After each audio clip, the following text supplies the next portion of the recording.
চলেছে একা পথে সঙ্গী হলে দুষ্কৃতাতে।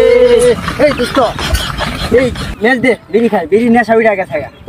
তুই বিড়ি খাই? বিড়ি খাস না? বিড়ি না খাইলে কি চলে রে? এবং পোলা বান আমরা বিড়ি না খেলে বিড়ি খাইবো কেডা? তুই বিড়ি মুড়ি খাস লিখে তোলা চলাফেরা করতে বুঝছ না, আমার জানোস? আরে বিড়ি খাওয়া শেষ তাহলে মাথা মধ্যে ঠান্ডা থাকুক, বুঝছ না? বিড়ি খাইলে আমার মাথা বেশি গরম হয়। কই ভাই কত দেখি ওই যে একটা বড় ভাই দেখা যায়। আরে তুই নিয়ে আয়। আমি বিড়ি খাই, আমি আমাকে দেখা তুই নিয়ে তুই খাবে তোর জায়গা তুই নিয়ে যা। আচ্ছা থাক তাহলে আমি যাই ম্যাচটা নিয়ে। আচ্ছা যা।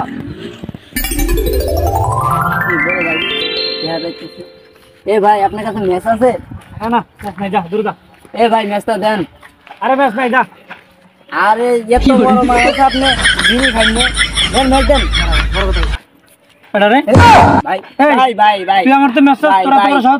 আমি ভাই আগুন জ্বালা মুখ দেখে আমি নিছি ভাই। আমি বিড়ি খাই না ভাই। ভাই ভাই আমার বাবা ভাই সত্যি এই যে কানে গেলাম আমি বিড়ি খাই না। আমি সত্যি কথা বলতেছি, আমি রোজা আজকে আমি বিড়ি খাই না। তুই বড় না আমি বড়? ভাই আপনি বড়। আমি বড় না বিড়ি খাই না, তুই বড় বিড়ি খা। ভাই আমি বিড়ি খাই না আজকে, আমি রোজা ভাই, আমি রোজা। জুতা মাইরা কপালে সালুন্ডাই দেব ভাই আমি আজকে রোজা, আমি বিড়ি খাই না। রোজা হলে বিড়ি খাইতে ভাই ওরে আমি অনেক দিন ধরে শুনছি তুই এই জারতার না হেরতার মেসাজ চিপাই চাপাই বইসা বিড়ি খা। সব মিথ্যা কথা ভাই, সব মিথ্যা কথা। সব মিথ্যা কথা। তো সব মিথ্যা কথা। ভাই ভাই ভাই ভাই ভাই ভাই ভাই।